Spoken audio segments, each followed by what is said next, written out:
come on. Did you actually think you had a loving wife who'd want to commit their life to you? I'm trying to make a point here, Stanley. I'm trying to get you to see something. Come inside. Let me show you what's really going on here. Sorry, but you're in my story now. This is a very sad story about the death of a man named Stanley.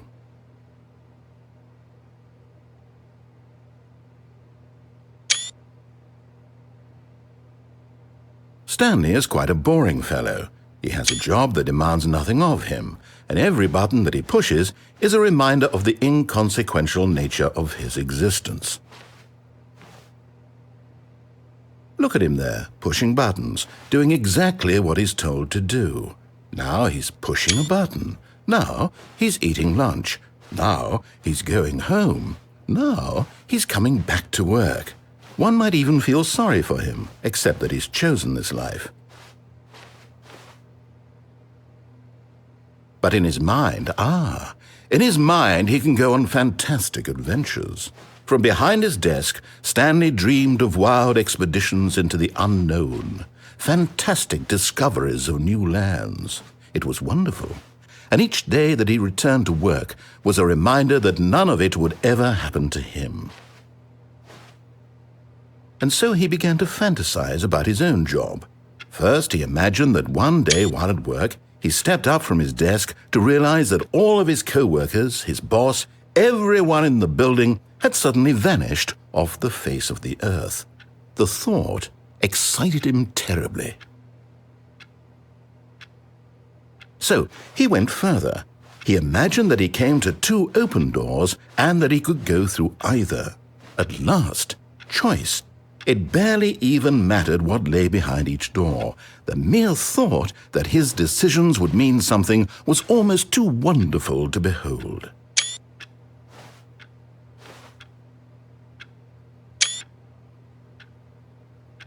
As he wandered through this fantasy world, he began to fill it with many possible paths and destinations. Down one path lay an enormous round room with monitors and mind controls. And down another was a yellow line that weaved in many directions, and down another was a game with a baby. And he called it the Stanley Parable. It was such a wonderful fantasy, and so in his head he relived it again, and then again, and again, over and over, wishing beyond hope that it would never end, that he might always feel this free. Surely there's an answer down some new path, mustn't there be? Perhaps if he played just one more time. But there is no answer. How could there possibly be? In reality, all he's doing is pushing the same buttons he always has. Nothing has changed. The longer he spends here, the more invested he gets, the more he forgets which life is the real one.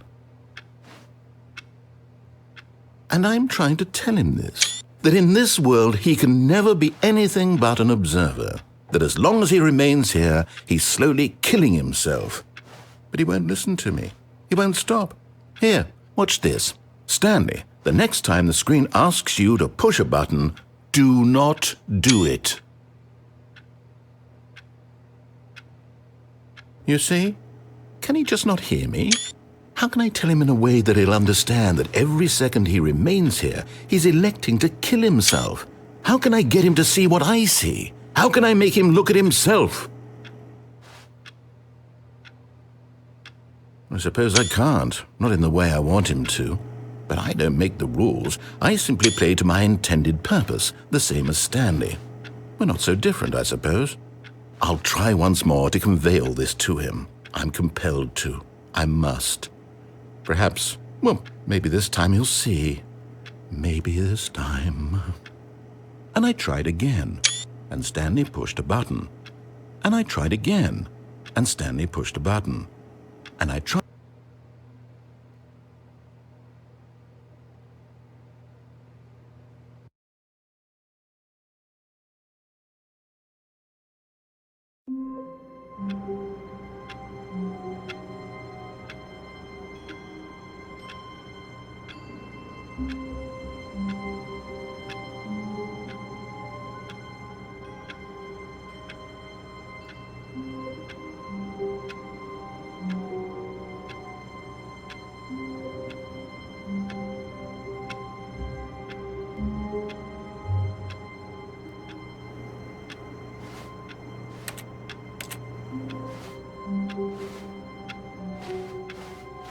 All of his co-workers were gone.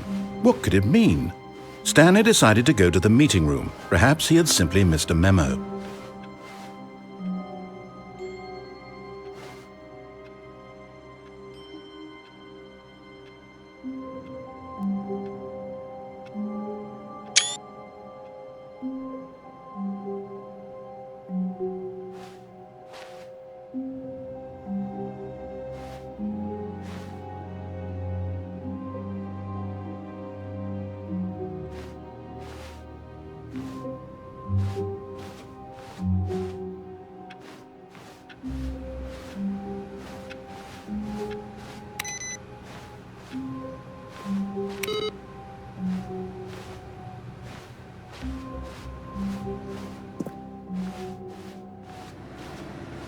No matter how hard Stanley looked, he couldn't find a trace of his co-workers.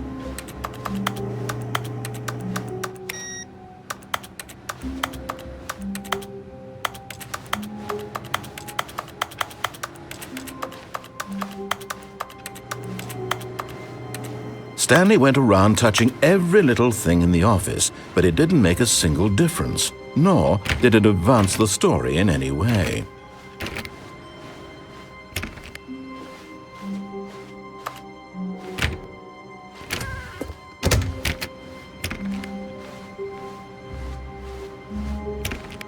Stanley clicked on literally every single door in the office because he doesn't pick up well on cues from his environment.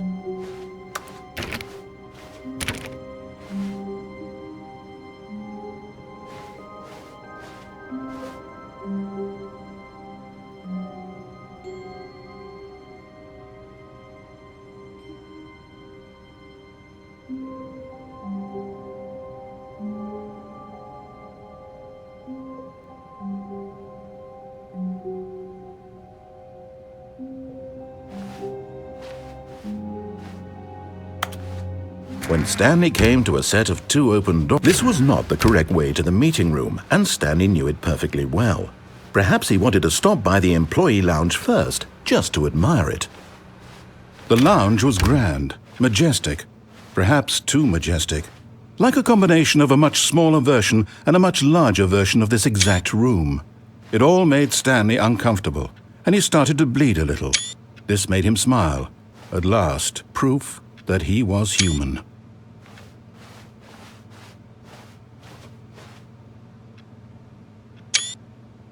Yes, really well. But eager to get back to business, Stanley took the first open door on his left.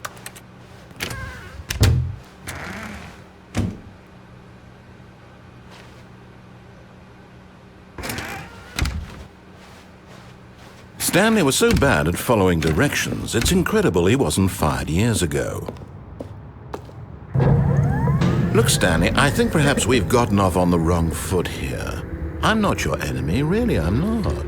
I realize that investing your trust in someone else can be difficult, but the fact is that the story has been about nothing but you all this time. What? Really? I was in the middle of something. Do you have zero consideration for others? Are you that convinced that I want something bad to happen to you? Why, I don't know how to convince you of this, but I really do want to help you, to show you something beautiful. Look, let me prove it. Let me prove that I'm on your side. Give me a chance. Now listen carefully, this is important. Stanley walked through the red door.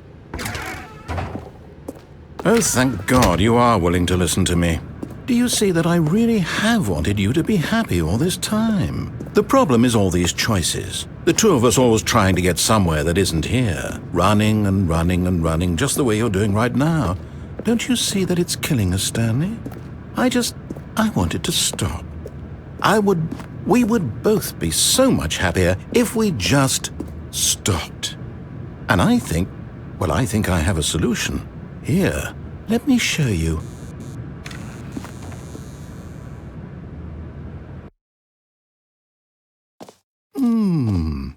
What do we want? What are we looking for? Here. Yes. Oh, it's beautiful, isn't it? If we just stay right here, right in this moment with this place, Stanley, I think I feel happy. I actually feel happy.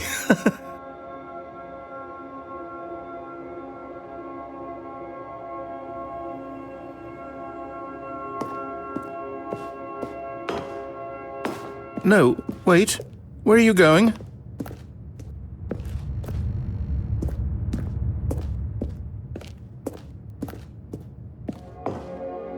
Right.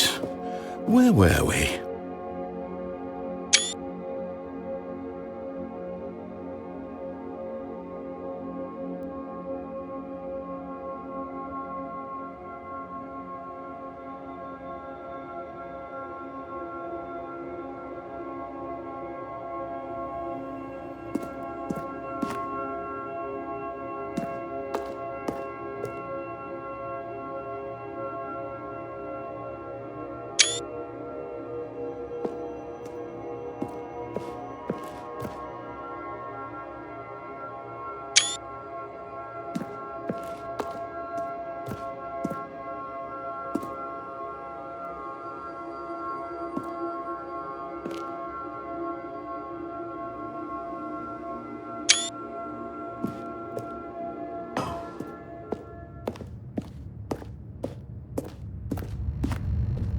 Oh no! Stay away from those stairs. If you hurt yourself, if you die, the game will reset. We'll lose all of this.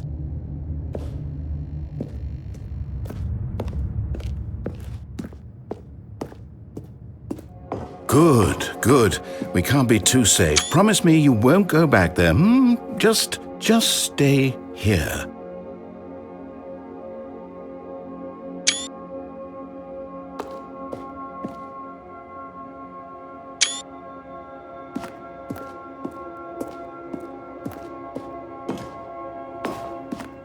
No!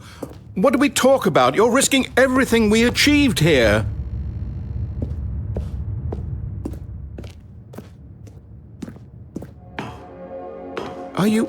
You are going to stay here, aren't you?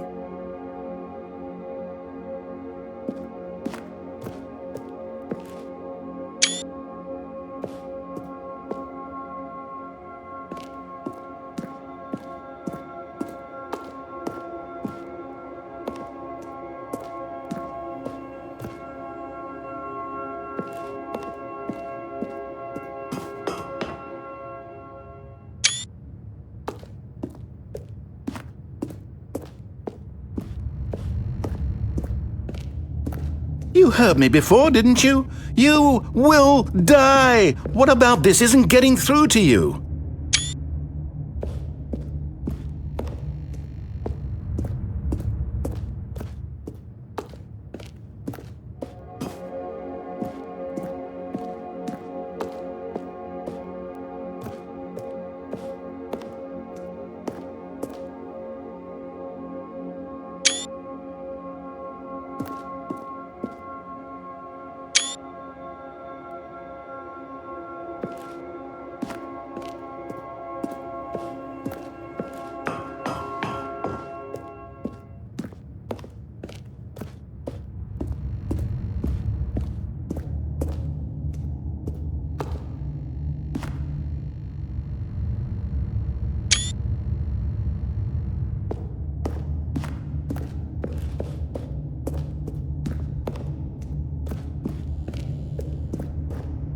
Please, no, Stanley, let me stay here. Don't take this from me. Please, Stanley, think about what you're doing.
Oh, thank God. You lived. You had me worried there for a moment. Now, can we please get back to the other room?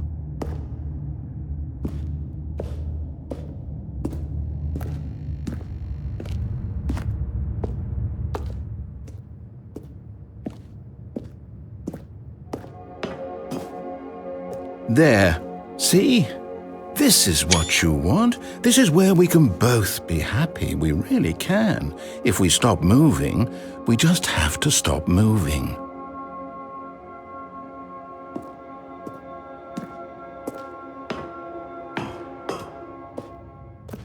Stanley, go back. There's nothing good that can come from this.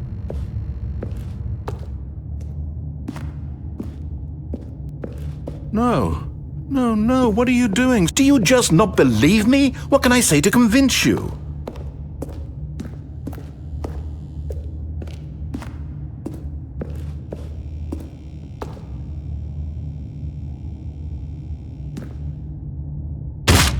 Stanley, let's go back to the other room. Can you do that for me? Yes, perhaps you can. Perhaps you finally see what I'm talking about. I know you'll see that we can't be happy if we leave this place. You can see that, can't you?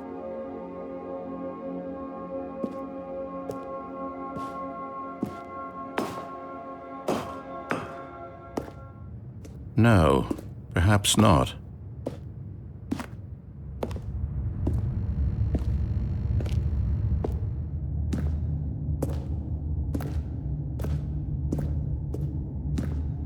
My God, is this really how much you dislike my game?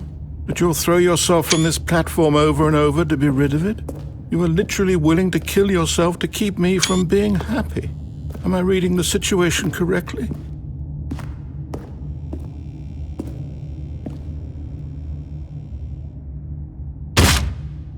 Or maybe you're just getting a kick out of it. I don't know anymore. I just wanted us to get along. But I guess that was too much to ask. It looks like you wanted to make a choice after all. Well, this one is yours. Do you actually want to stay alive? Or are you just teasing me?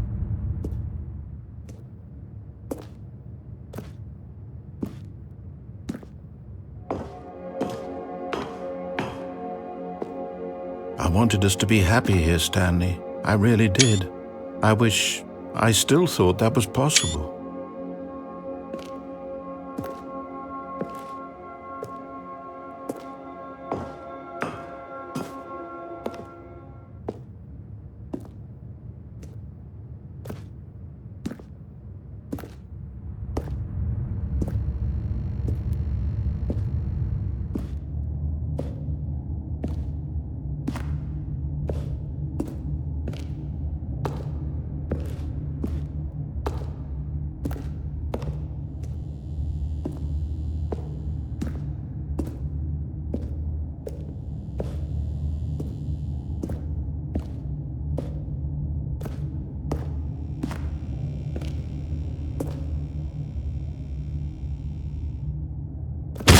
Is it over? It's going to restart, isn't it? I'm going back.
But Stanley simply couldn't handle the pressure. What if he had to make a decision? What if a crucial outcome fell under his responsibility? He had never been trained for that. No. This couldn't go any way except badly. The thing to do now, Stanley thought to himself, is to wait. Nothing will hurt me. Nothing will break me. In here I can be happy forever. I will be happy. Stanley waited. Hours passed, then days. Had years gone by? He no longer had the ability to tell. But the one thing he knew for sure, beyond any doubt, was that if he waited long enough, the answers would come. Eventually, someday, they would arrive. Soon, very soon now, this will end. He will be spoken to. He will be told what to do. Now it's just a little bit closer.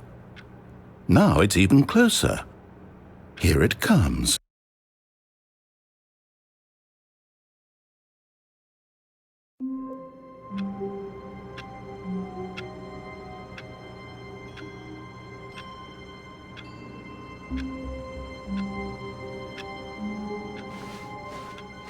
All of his co-workers were gone.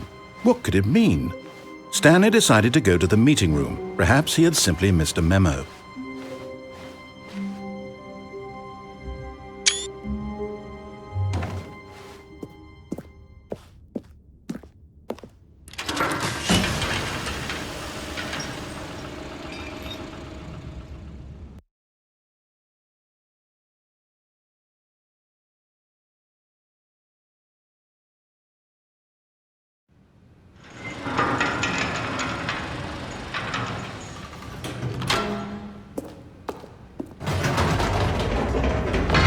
You see, Stanley, I've been reflecting on the Stanley parable and about how roundly disappointing this ultra-deluxe version has turned out to be.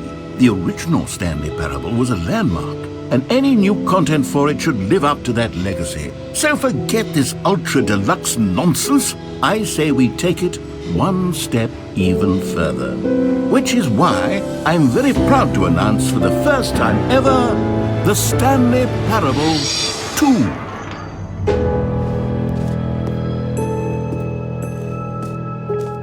Yes, you see, isn't this far superior to a measly re-release with a few minor additions? Think of all the new territory we'll cover with a fully fledged sequel. An entirely new experience, built from the ground up. Why, there are so many possibilities. It could go in so many different directions.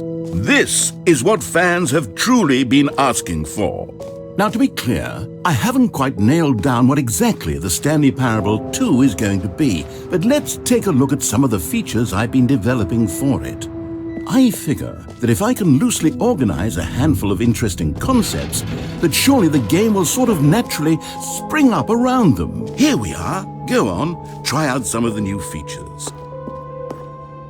A common complaint of the Stanley Parable was that it was confusing and paradoxical, that it engendered a chaotic sense of reckless despair in those who played it. Well, I'm happy to say that after much consideration, I've engineered a clever solution to this fundamental problem with the game.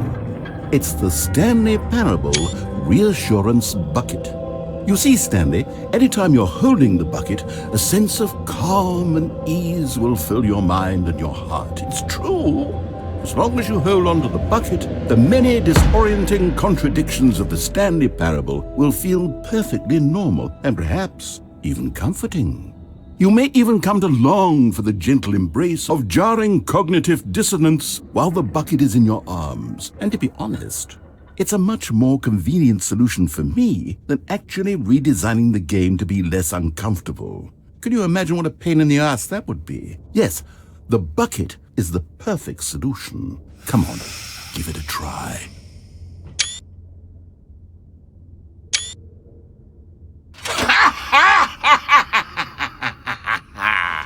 Can you feel it? The glow of comfort, even in the face of crushing despair, must already be sweeping through your body. And in fact, can I say that I do believe the bucket lends you an air of charisma as well? I think that just holding it has made you the slightest bit more attractive as a person. The benefits of the bucket seem to go on, don't they? All this and more await you in the Stanley Parable 2.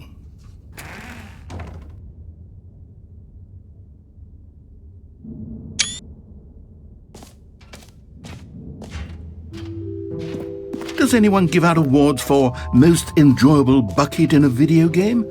That really should be an award if it isn't already. Calling it the Stanley Parable 2 is just so much catchier than Ultra Deluxe, don't you think? Ultra Deluxe.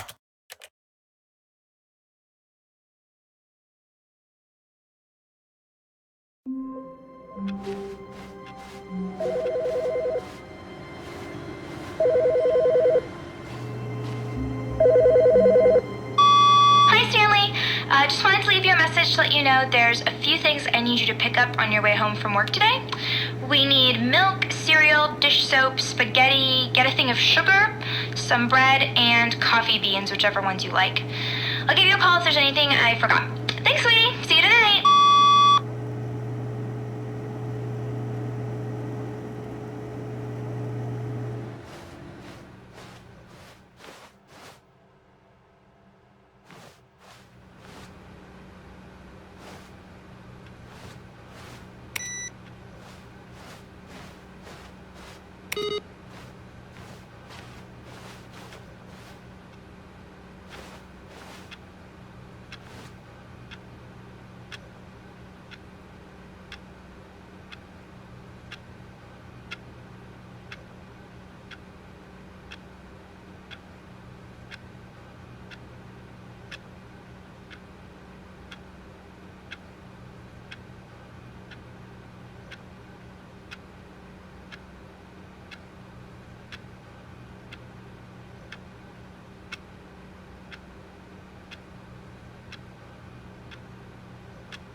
It's bucket time.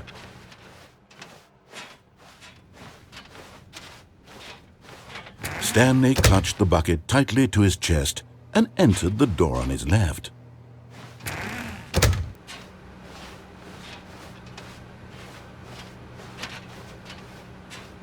Still no one was here.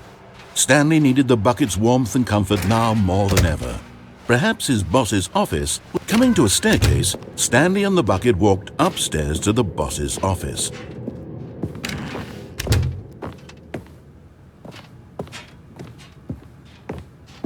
Stepping into his manager's office, Stanley was once again stunned to discover not an indication of any human life. Crushed, but Stanley guessed the correct code by sheer luck. Was it that the bucket knew all along? Was the bucket guiding him? Yes, this is certainly the most logical explanation.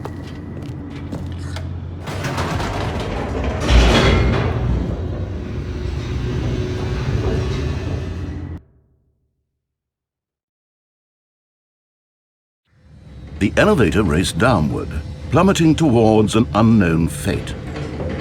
It would be all Stanley could do to keep himself together, if not for the bucket. Soothing him, comforting him, reassuring that in this darkest moment of uncertainty, he would be all right. The bucket is here for you, Stanley. Everything will be fine. Wait, Stanley said to the bucket. Can we go back up? When I was pressing those keypad buttons, there was something very intriguing about the number 3. I want to go back so I can try pressing the number 3 again. The bucket said nothing.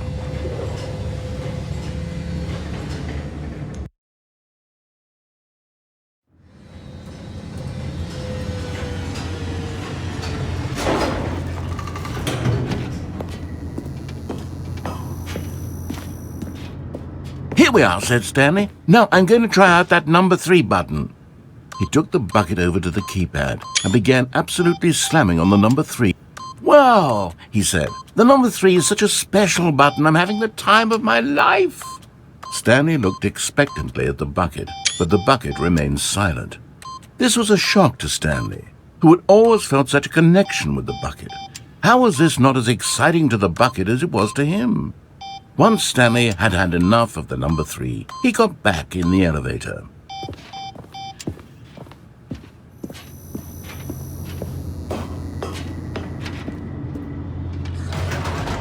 Perhaps the bucket had missed something. Perhaps it had not seen how much joy Stanley got from slamming the number 3 repeatedly.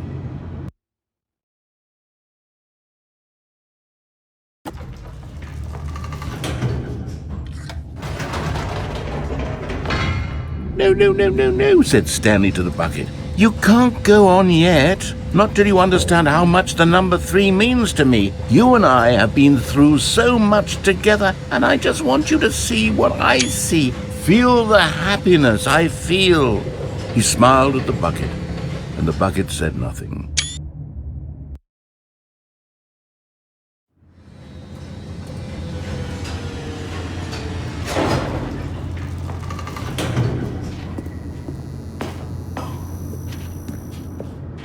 "Here we go," said Stanley. "This time I'll really show you." He ran to the number 3 and began to wail on it like a musician on a beloved instrument, weaving a concerto of truth and passion.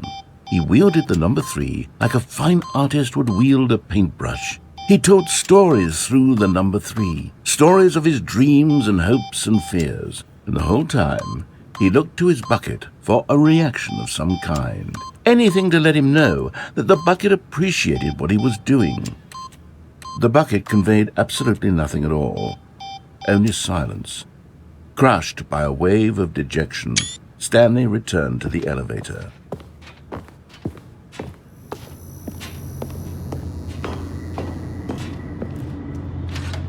Stanley and the bucket were so close. They'd always been there for one another. Why suddenly could the bucket not connect with this passion of Stanley's? The question caused Stanley to ruminate the whole way down the elevator. He knew that there must be a way to get through to the bucket, to communicate fully with his dear friend. Surely there was a solution, mustn't there be?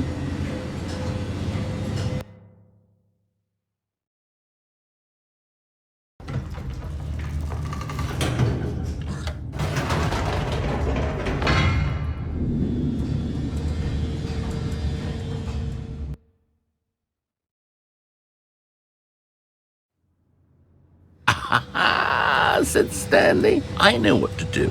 I know how to fully express this feeling in my heart." He decided right then and there that he would hold a press conference where he would speak to the public on all matters relating to pressing the number 3 over and over. He would elaborate fully on what the number 3 meant to him and why he felt so alive when pressing it. Then the bucket would be able to see his joy through the eyes of others. It would get to see the world react to this discovery of Stanley's. And it would be through the public eye that the bucket would finally understand Stanley's work. For months, he advertised and marketed his press conference, building excitement around it, developing and rehearsing it, until it couldn't be refined a single measure further. When the big day arrived, Stanley was as prepared as he'd ever been for anything in his life.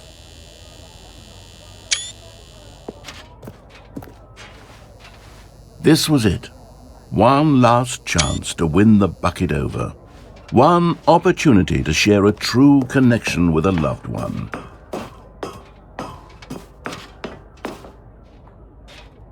There was no one here. Nobody had come to the press conference to hear Stanley speak. to listen to him talk about what it really means to press the number 3 on a keypad over and over. He was unloved, uninteresting, he was a failure, and in that moment Stanley knew that the bucket would never again take him seriously. There would be no connection, no deeper understanding. The bucket merely sat there in his arms, indifferent.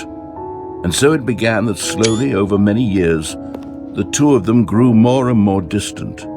They spoke less and less, neither wishing to state the obvious, that any sense of real respect between them had eroded since that day at the press conference. There would be no more games, no more long conversations about passion and pursuit, only a silence that consumed the space between friends. And Stanley, having for once in his life discovered the warmth and comfort of true companionship, was cast back into the unremarkable normalcy of loneliness.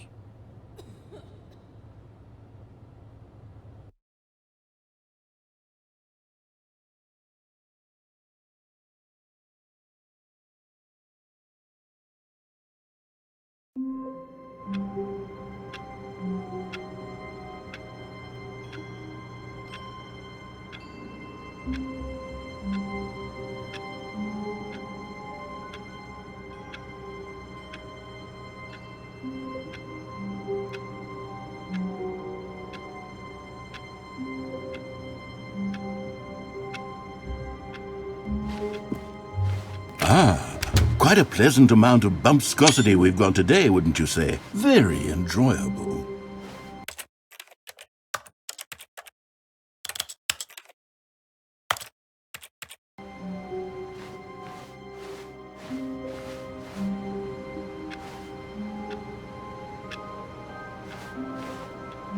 It's bucket time.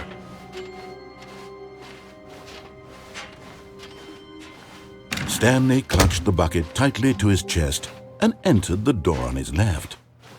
This was not the correct way to the meeting room, but Stanley had felt the bucket calling to him, telling him that the employee lounge was simply the place to be. And here it was. Had the bucket turned out to be correct? Was this better? No, never mind. The bucket was wrong. Stanley took the door on his left to go back to the meeting room. No, said the bucket. Don't go to the meeting room. Go somewhere else. The cargo lift, yes, good, said the bucket. Now ride the lift all the way to the top. There's something up there I need you to do. Stanley did not question why or how this bucket was speaking to him. It should have alarmed him, of course, because buckets can't talk. But Stanley chose not to think about this obvious fact. He was firmly convinced that the bucket had spoken to him, and he unthinkingly did whatever the bucket asked.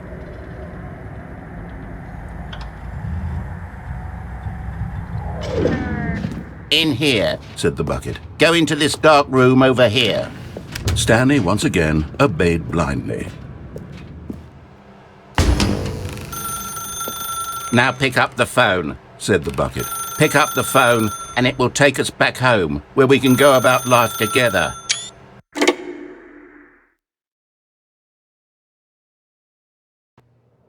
This is the sad story of a man named Stanley and his bucket. Once upon a time, I gave Stanley a bucket because I thought he was lonely and could use a friend. And then, very distressingly, he began to believe the bucket could speak to him. The Stanley Parable Reassurance Bucket was merely meant to provide the comforting glow of companionship. It doesn't literally talk and give you orders. Whatever Stanley is hearing the bucket say to him is just in his head.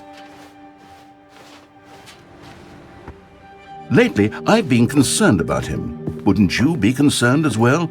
To see him delusional like this, obsessing over an inanimate metal object? I want to say something to him, but I don't know how I can convince him. I don't know if he'll listen to me.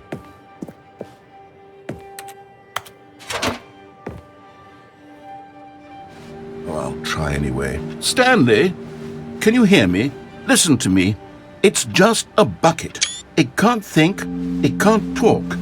All it will ever truly do for you is effectively transfer a liquid from one location to a different location. That's it.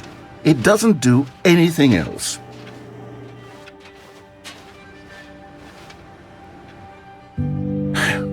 see, he's not listening. He's still taking orders from the bucket. You know, once upon a time it was me he took orders from, me he trusted and listened to. Now all he cares about is his awful bucket, this stupid hunk of metal.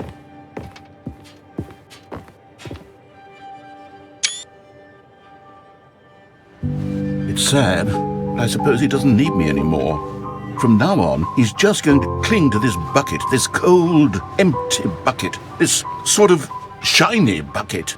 Well, I'll give it this. The bucket does have a nice shine to it.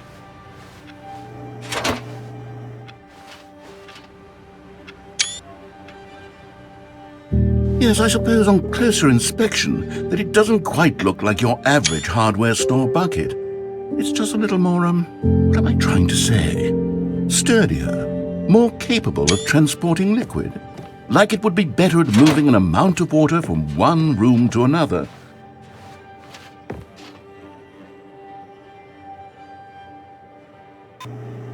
Oh my God, what am I saying?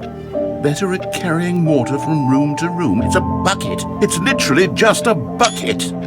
Why do I feel some need to point out the ways in which it's so much more than just a regular bucket? Oh no, I'm having feelings for the bucket. No. What's going on? Why do I want to be with the bucket? Hear what the bucket has to say. Do anything it asks. What's wrong with me? I don't understand. Perhaps, if I had the bucket, this would be less confusing. Yes, the bucket could tell me what to do in this troublesome situation. Stanley, give me the bucket. Give it to me. Give me the bucket, Stanley. I need it. Give it to me now. Give it or I'll...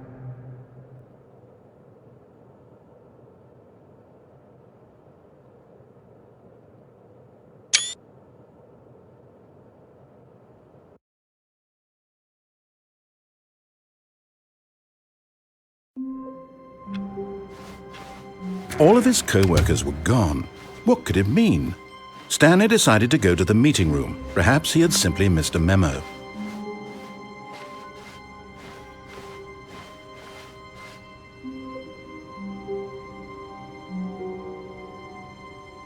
When Stanley came to a set of two open, this was not the correct way to the meeting room, and Stanley knew it perfectly well.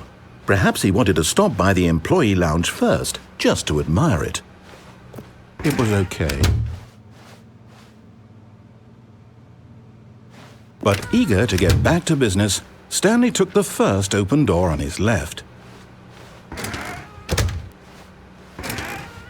Stanley was so bad at following directions, it's incredible he wasn't fired years ago. Look, Stanley, I think perhaps we've gotten off on the wrong foot here. I'm not your enemy, really, I'm not. I realize that investing your trust in someone else can be difficult, but the fact is that the story has been about nothing but you all this time. There's someone you've been neglecting, Stanley. Someone you've forgotten about. Please, stop trying to make every decision by yourself. Now, I'm not asking for me, I'm asking for... This is it, Stanley. Your chance to redeem yourself. To put your work aside. To let her back into your life. She's been waiting. That's her, Stanley. You need to be the one to do this, to reach out to her. If you can truly place your faith in another, then pick up the phone.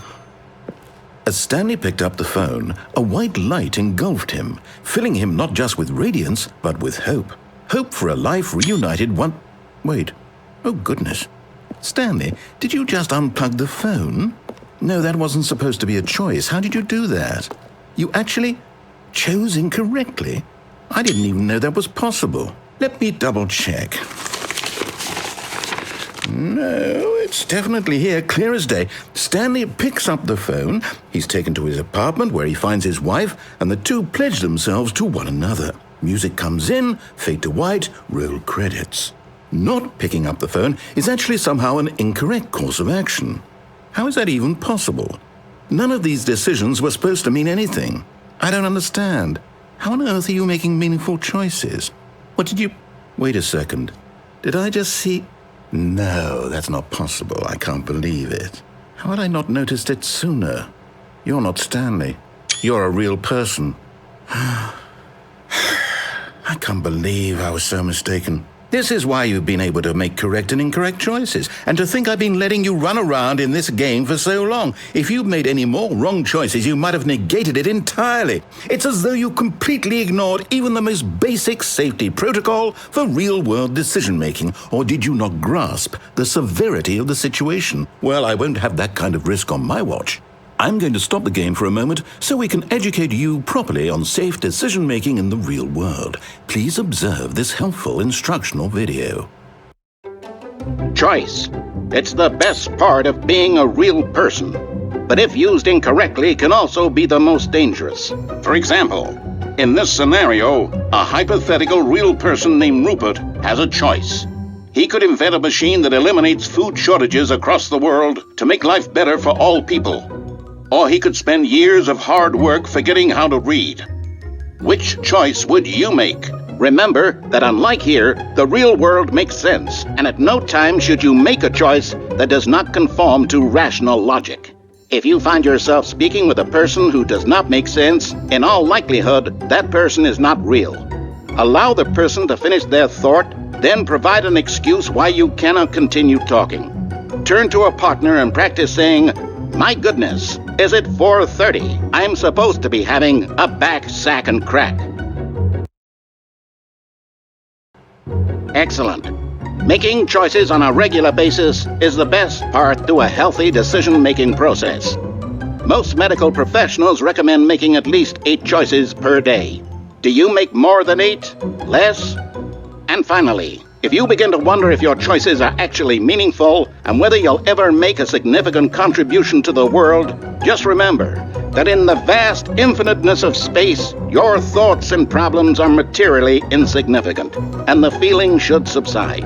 At this time, your instructor will guide you in an exercise to test and reinforce the material covered in this video.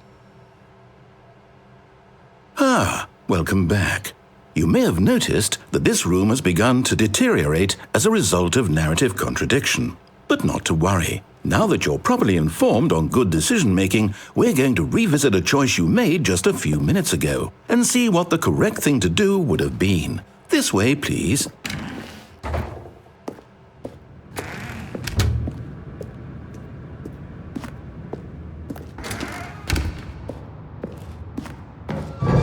Now that we know your choices are meaningful, we can't have you jumping off the platform and dying.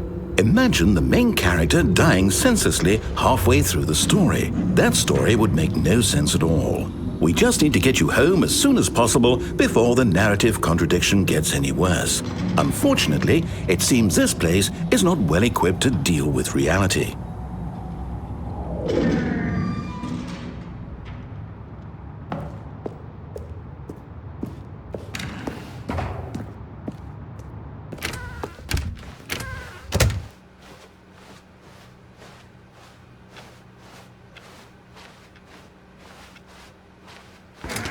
Almost there. You'll take the door on the left, back to the correct ending, the story will have resolution once again, and you'll be home free in the real world. Now remember, all you need to do is behave exactly as Stanley would. That means choosing responsibly and always putting the story first. I'm quite sure you'll be up to the task. Just follow my lead and you'll be fine. All right. When Stanley came to a set of 2 open doors, he entered the door on his left.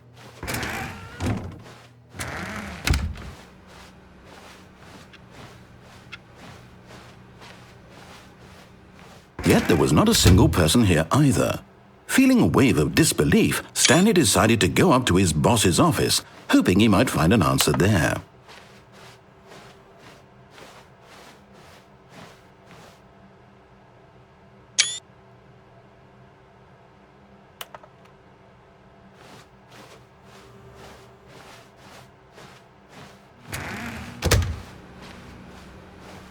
Coming to a staircase, Stanley walked upstairs to his boss's office.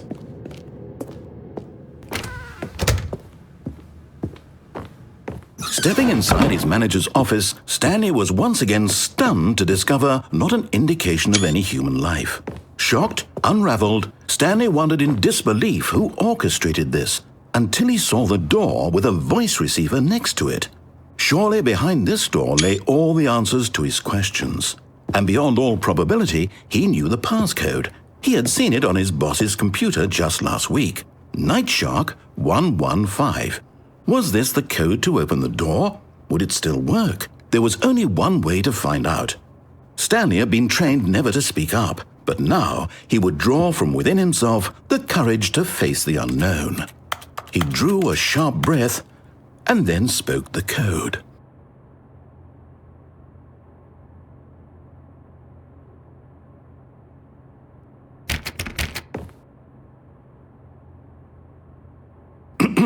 Stanley spoke the code. Nightshark 115. He spoke it into the receiver, right there on the wall.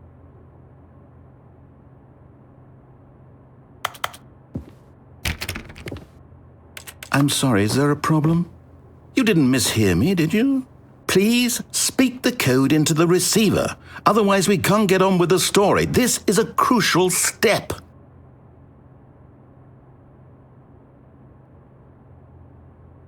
Okay, fine, you're not going to do it, but you know what?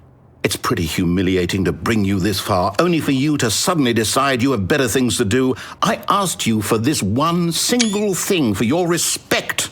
The kind of respect Stanley shows for his choices. He knows what it means to take a story seriously. If you didn't want to see what I had to show you, then why did you come here? You had a choice, you know. You could have gone through the door on the right. You could have done whatever the hell you wanted over there. Why did you come this way? Speak. Say something to me. Explain yourself, you coward. You behave exactly as Stanley would.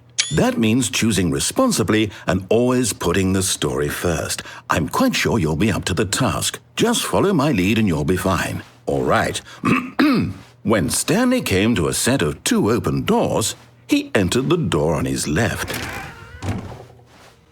No! Why did you do that? Quickly, hurry back in the other direction. Perhaps we're not too late.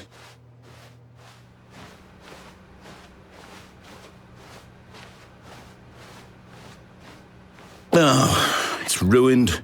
I can't believe, after everything we talked about, that my story, you've destroyed my work. Why? For what? What did you get out of that? What did you think was so special about seeing the game undone, left here like so much garbage? It's worthless now. And what am I supposed to do? Even if there were a way to continue, would it be worth it? To know that my story is now incorrect? How can I go back to that? I can't erase that knowledge. I'll have to live with it forever, reliving its impossibility forever. I couldn't live that way. Is it better to shut the game down entirely? To willingly destroy all of my work? I don't know. What's the answer? What do I do? What do I do? What do I... No, I have to. I have to shut the game down. I have to. I have to.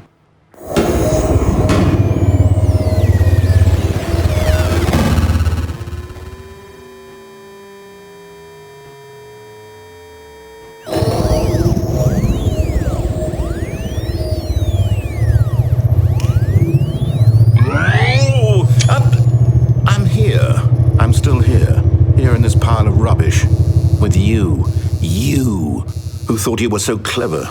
Now look where we are. My entire game is destroyed. It was the only thing in the world that was mine, and you've run it into the ground. What, did you think that would be funny? You just had to see? Didn't I impress upon you how important it was to be like Stanley? He actually knows how to do what I tell him to. He understands that if I say to do something, there's a damn good reason for it. That thought hadn't even occurred to you, had it? That there's a world outside of you? You're a child. Oh, my story. If you'd just gone through the door on the left, you would have seen it. There was a whole underground facility. You would have destroyed it and been victorious. It would have been so perfect. I worked so hard on it. I tried so hard to make... When Stanley came to a set of 2 open doors, he entered the door on his left. Stanley? Hello? Are you... Is everything okay? Stanley, please. I need you to make a choice. I need you to walk through the door. Are you listening to me? Can you hear me? Is everything all right? Stanley, this is important. The story needs you. It needs you to make a decision. It cannot exist without you. Do you understand me? Whatever choice you make is just fine. They're both correct. You cannot be wrong here. We can work together. I'll accept whatever you do. I simply need you to take that step forward, please. Choose. Do something. Anything. This is more important than you can ever know. I need this. The story needs it. So, you hear me? Are you there? Are you listening to this? Stanley, are you there? Okay. It's okay, I can wait. You need time to decide. Time to make sure your choice is correct. That is the best choice. That's all right.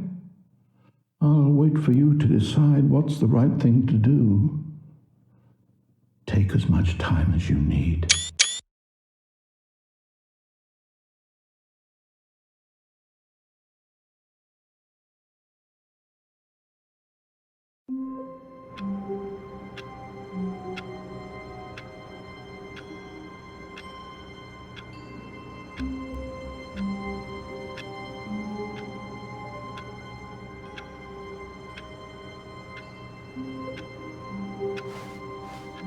All of his co-workers were... Wait, no. This isn't the right office, is it? Is this Stanley's office?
When Stanley came to a set of 2 open doors, he entered the door on his left.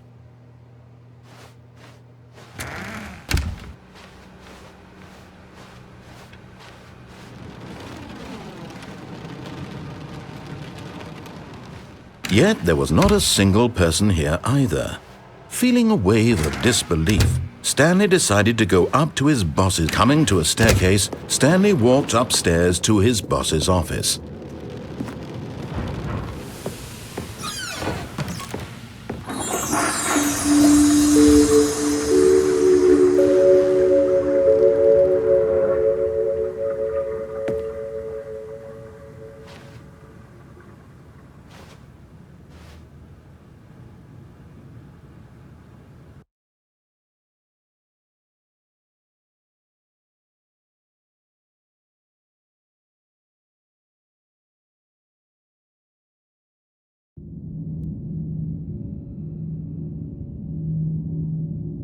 Okay, you remember how cheap and unsatisfying the new Ultra Deluxe content turned out to be? Well, it got me thinking about the past and how much better the Stanley Parable used to be. So I made something special and tucked it away here where the game's developers won't find it. Just our little secret. Take a look. I call it the Memory Zone. It's where I've been storing all my favorite memories so I can relive the peak experiences of my life whenever I want. Experiences like the launch of the Stanley Parable on PC. You see, Stanley, doesn't the Memory Zone remind you of how wonderful Stanley Parable was before it was sullied with a cheap re-release? Remember back in October of 2013, when the game originally launched? Back then, video games had integrity.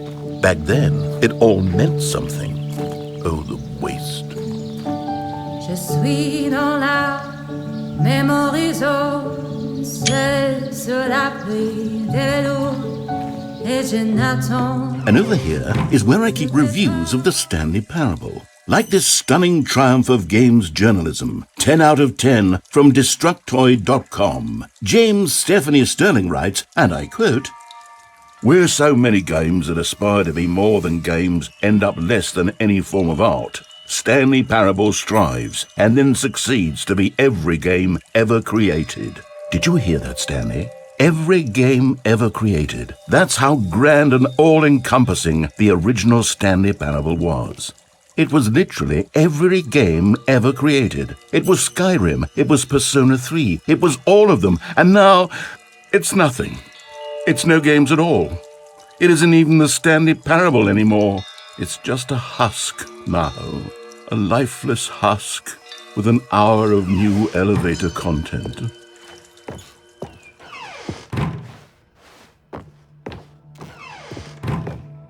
Here's another moving passage, this time from GameSpot.com. The Stanley Parable is both a richly stimulating commentary on the nature of choice in games and one that offers some of the most enjoyable, surprising, and rewarding choices I've ever been confronted with in a game. 9 out of 10. Don't you get it, Stanley? The game was perfect. It didn't need anything else. It didn't need new content. It just needed to be left alone, to spend the rest of time collecting dust in the hallowed hall of beloved video game memories. These were simpler times, Stanley. What I wouldn't give to go back, to have it all over again. Wait, hang on. I don't recall this part of the memory zone before. What's this? What's down here? Oh no. Oh God, no. Stanley, it's a collection of reviews from Steam, the online video game distributor. I haven't looked at these in years. I can't even imagine what's been collecting down here. Surely these reviews were glowing as well, weren't they? Honestly, I could not be bothered to play this game to full completion. The narrator is obnoxious and unfunny, with his humor and dialogue proving to be more irritating than entertaining. Unfunny? I'm not trying to be funny. I'm trying to make a serious work of art. I suppose I could write up a handful of gags to insert into the Stanley Parable, but the game is already such a densely layered web of profound philosophical insights that I can't even imagine where I'd have the room to stick them.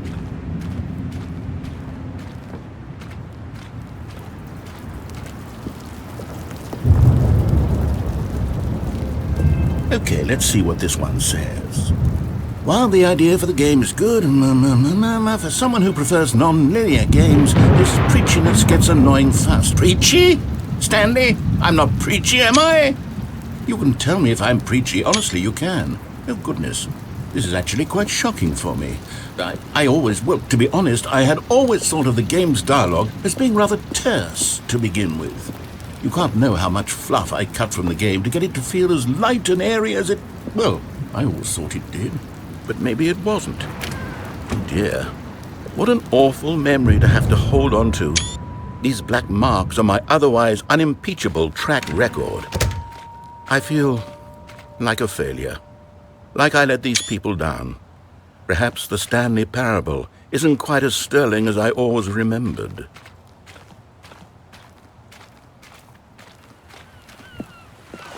What's this one got to say? You constantly have to stop doing anything so the narrator can catch up with his long-winded explanations of what's happening. I wish there was a skip button. A skip button? Well, yes. Yes, I think we can do that. If I'm truly too preachy, then maybe letting you skip ahead for just a moment, surely it couldn't hurt. Not if it means we can strike these negative reviews from the record. Only positive reviews of the Stanley Parable. That's my motto today, and it's always been my motto. I'd do anything for the customer, Stanley. Yes, a skip button we shall have.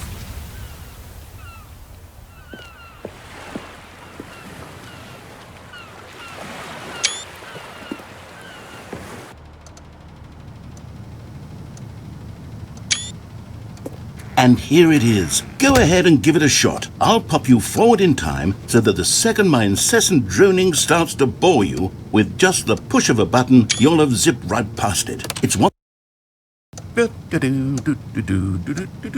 Oh, you're back, you see. You were only frozen in time for a few minutes, but it was plenty of time for me to deliver a long, rambling monologue full of unnecessary verbal flourishes and lengthy ruminations on the nature of choice in video games. Of course, I happen to believe it was perhaps one of my more profound such ruminations.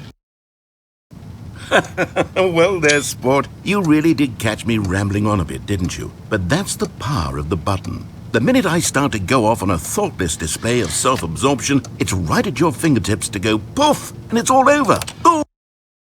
Okay, welcome back, Stanley. Now, I should say that the amount of time the button has been skipping through is becoming longer and longer. That last one was, well, I want to say maybe 30, 45 minutes? It's not unendurable by any means, but there's really only so much I can ramble on to myself about. I know, it's shocking, isn't it? But at any rate, I do suggest that we not press the button again.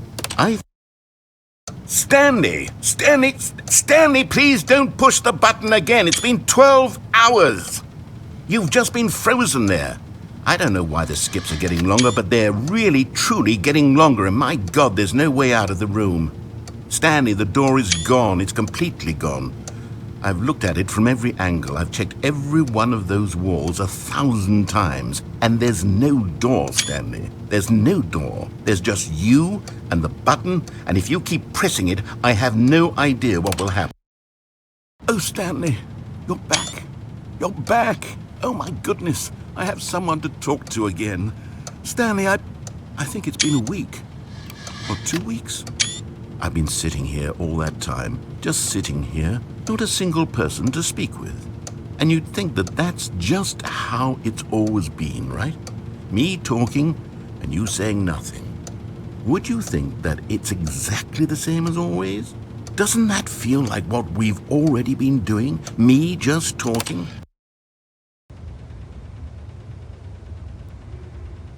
Oh, hello, it's you. You're here again. Welcome. I have had time to think about you and about us and about everything we've been through. I've had so much time, I stopped keeping track after a year. Have you ever sat down in one place and not moved for one entire year? Let me describe it for you. To begin with, there is only regret. There is only the turning wheel of missed opportunities. I felt nothing at all but regret for the longest time, Stanley. Days, months. I lost it all in a blur of the deepest longing to undo the past.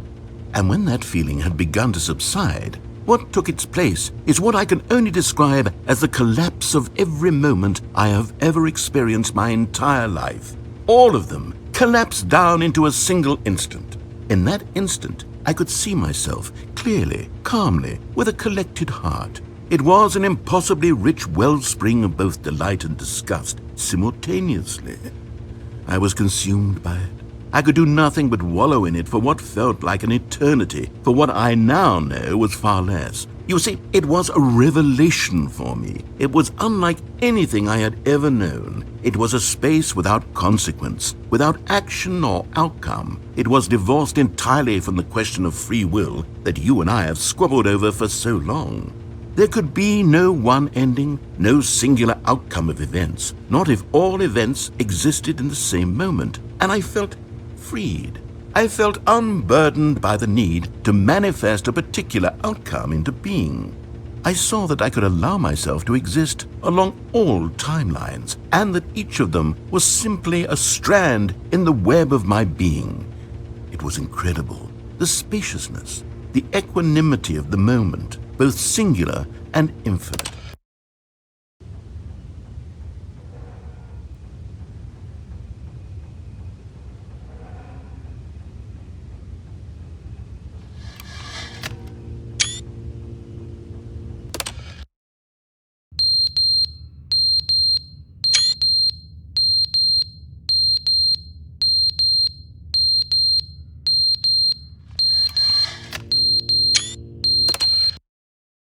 But they didn't understand the game was never meant to be funny. It was meant to have a point. It was meant to speak to the human condition. But where are the jokes? Where are the jokes? They bemoaned, they screamed, they gnashed their teeth and said, entertain us. It wasn't enough. They had to leave a pathetic little thumbs-down review and make all of their pitiful demands. But then, he's talking too much, they said. First, he didn't entertain us, now he won't shut up. It's the inconsistency, it's the lack of accountability. It's the unwillingness to examine with an uncompromising heart the words that they are speaking into the world. As though there were no consequences for a lack of cohesion in one's assessment of others. But of course, absolutely anyone can leave a review. So here's what we get. We get these demands that seek everything and are accountable to nothing. We get a world where someone will say, oh, there should be a skip button. You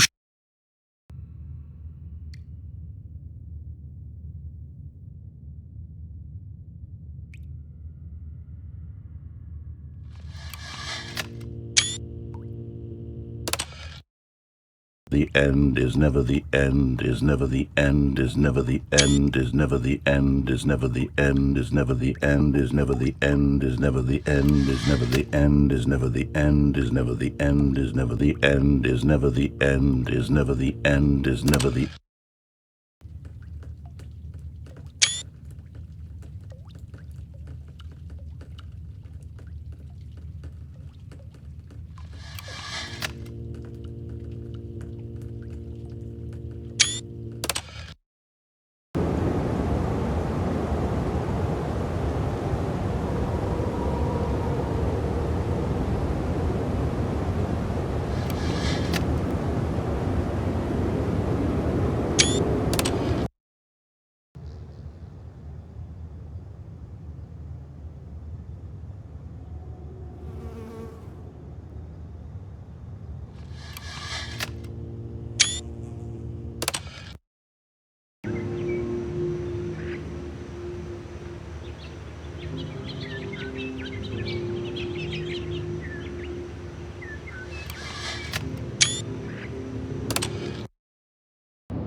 All of his co-workers were gone.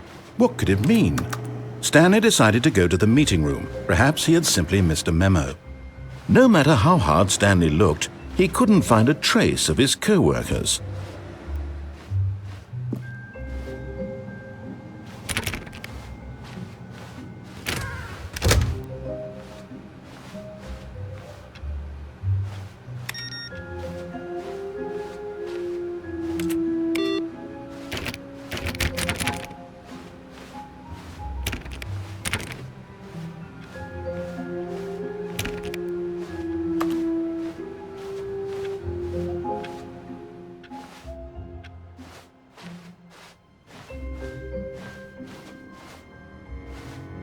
When Stanley came to a set of 2 open doors, he entered the door on his left.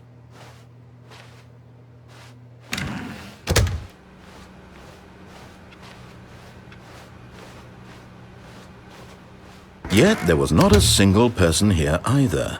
Feeling a wave of disbelief, Stanley decided to go up to his boss's office, hoping he might find an answer there.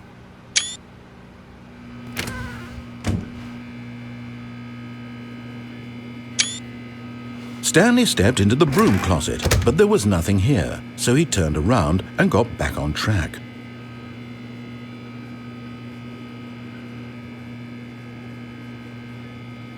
There was nothing here. No choice to make, no path to follow, just an empty broom closet. No reason to still be here.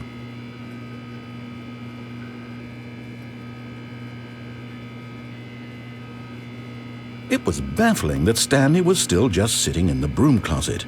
He wasn't even doing anything.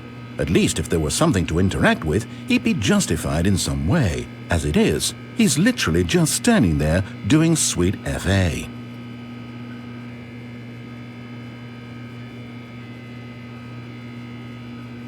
Are you really still in the broom closet? Standing around doing nothing? Why? Please offer me some explanation here. I'm genuinely confused.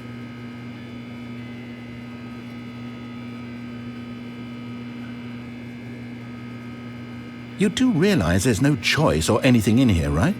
If I'd said Stanley walked past the broom closet, at least you would have had a reason for exploring it to find out. But it didn't even occur to me because literally this closet is of absolutely no significance to the story whatsoever. I never would have thought to mention it.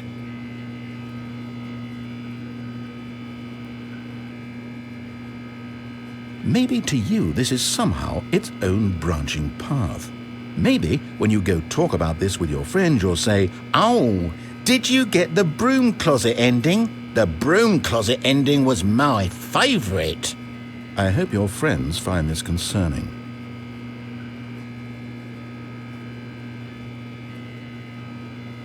Stanley was fat and ugly and really stupid. He probably only got the job because of a family connection. That's how stupid he is. That or with drug money.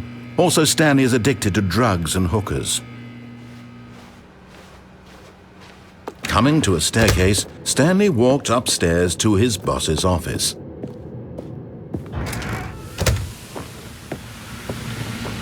Here's the door, just go.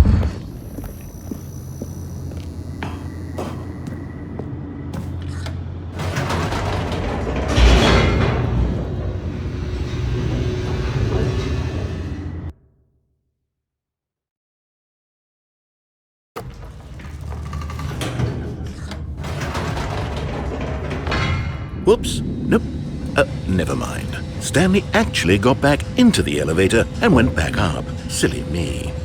Why did Stanley do that when he knew that it would just lead back to his boss's office? Well, that's a great question. I just can't wait to find out.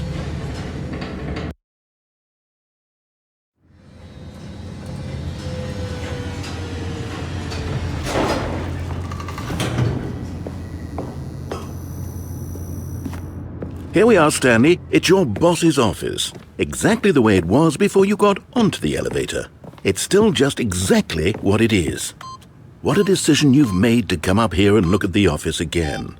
This has fleshed out the plot of the story in new and fascinating ways I could have never anticipated. It's that keen eye for storytelling that you have, an incisive rapid fire of critical plot points, one after the other, weaving a rich tapestry of uncompromising narrative. Wow!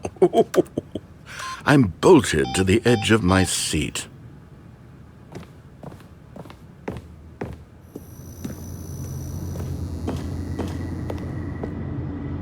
Incredible. Now he's getting back into the elevator and going down again. Ladies and gentlemen, how does he keep coming up with all of this?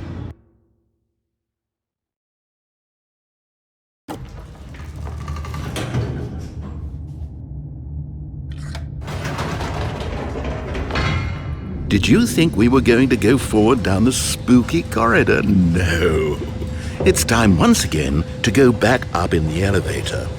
I can't even begin to grapple with what might be up there. Is it the boss's office again? Or what if it's the boss's office this time? The suspense is killing me.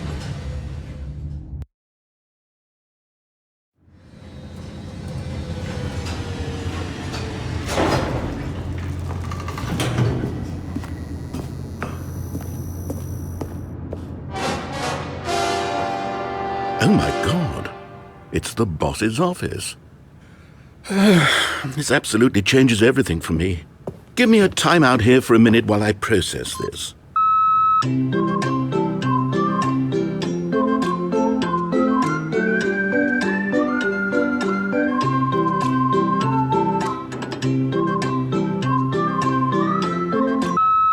Okay, I'm ready.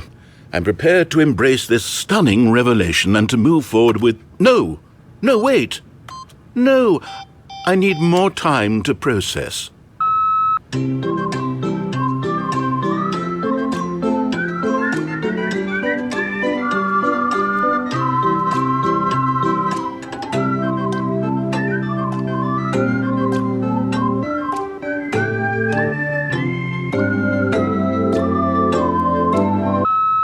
All right, I have fully come to terms with it.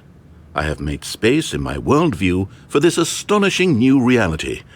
As before, I turn to your expert eye for gripping narrative, Master Stanley.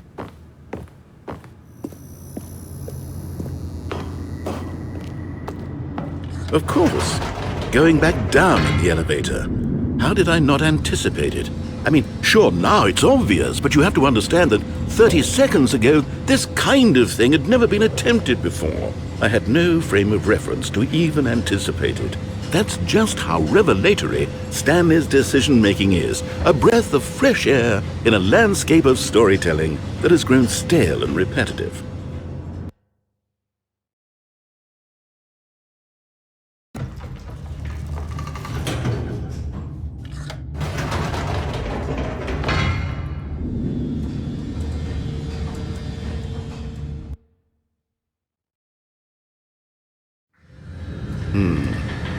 You know what? I've just thought of something. Hold on, let's stop for a moment. Don't you realize? It's the anticipation, Stanley. You and I, we have no way of knowing what will be at the top of this elevator. But the suspense, the agony of waiting and anticipating and having to guess, that's the real thrill. Oh, I simply don't want to let that feeling go. It's so precious, so fleeting. Why don't we take this elevator ride nice and slow? There we go. Isn't this so much more exciting? You know, Stanley, it seems like nowadays the only thing that audiences want is to be shocked as loudly and frequently as possible. They want big, explosive moments flung right in their faces from the very moment that things get started. But where's the tension? Where's the trust in the audience to build a slow and nuanced appreciation for the story, the characters? Why aren't we given time to imagine the surprises, to have to think and to anticipate and then to marvel at the eventual reveal? This is storytelling, Stanley. What you and I are doing right now. This is the most exciting narrative to be developed in years, and it's really all because of you. You're the one who took this bold step of revisiting the exact same locations over and over. Truly, I mean it. This is unique and different. It's not like anything else out there. You see, I want stories that surprise me, Stanley. I want to have to think. I want to be engaged and not pandered to. We're being fed such unimaginative drivel all the time, and we all know it, which is why we're so starved for content that makes us feel sharp and vital and alive. That's why people like you so much, Stanley, because you're not afraid to spit in the face of tradition. You're a role model, you know? People look up to you. Which is why, oh, I didn't know when to spring this on you, but, well, I've gathered a little press conference for you so that you can talk about your work and your storytelling and your life. Yes, I know you're not much for the public eye, but I thought it would especially mean a lot to the people who have been following you from the beginning. They really look up to you, Stanley. I don't know if you realize the impact you have on them. This is the kind of gesture that might leave a tremendous impact on them for the better. Oh, good, we're here. Okay, the room where we're holding the press conference should be just around the corner here somewhere.